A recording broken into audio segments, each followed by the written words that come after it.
3 act స్ట్రక్చర్లో సినిమాలో అసలు కథ అంటే యాక్ట్ 2లో ఉన్నదాన్నే అంటారు.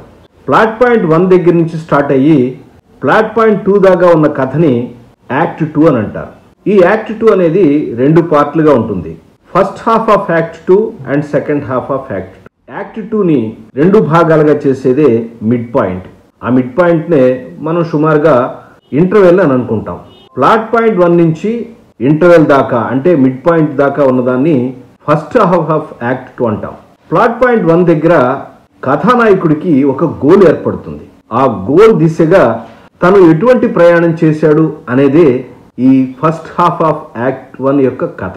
ఉదాహరణకి మనం పాతాళ భైరవి సినిమాలో రాకుమారిని చూద్దామని అంతఃపురం ప్రవేశం చేసినటువంటి తోటరాముణ్ణి బంధించి జైల్లో వేసి రాకుమారి బాధపడుతుందని వాళ్ళిద్దరి మధ్య ఉన్న ప్రేమను గుర్తించి హెచ్చరించి వదిలేస్తాడు. తోటరాముడికి ఒక గోల్ ఏర్పడుతుంది. నా అంతవాడు అయిన తర్వాత నా కూతురు గురించి మాట్లాడటానికి రమ్మని హెచ్చరించి పంపించేస్తాడు. అంటే పరివారం, డబ్బు, హోదా, కోట, సైన్యం ఇవన్నీ ఎలా సాధించాలి?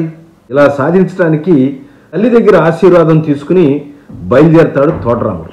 ఆ బయలుదేరిన ప్రయత్నంలో తను ఎటువంటి ప్రాబ్లమ్స్ని ఎదుర్కొన్నాడు, ఏం చేశాడు అనేది ఫస్ట్ హాఫ్ ఆఫ్ యాక్ట్ 2లో నేను ఒక ఎపిసోడ్ చేసి దానిలో క్లియర్గా వివరించాను. ఒకవేళ మీరు ఆ వివరాలు తెలుసుకోవాలనుకుంటే ఎపిసోడ్ తప్పకుండా చూడండి.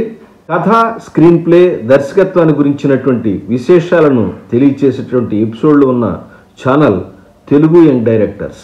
మీలో ఎవరైనా దర్శకత్వం కానీ, స్క్రీన్ ప్లే రైటింగ్ కానీ, కథ, డైలాగ్ రైటింగ్ కానీ నేర్చుకోవాలని ఉద్దేశం ఉంటే ఈ ఛానల్ని తప్పకుండా లైక్ చేయండి, సబ్స్క్రైబ్ చేయండి, షేర్ చేయండి.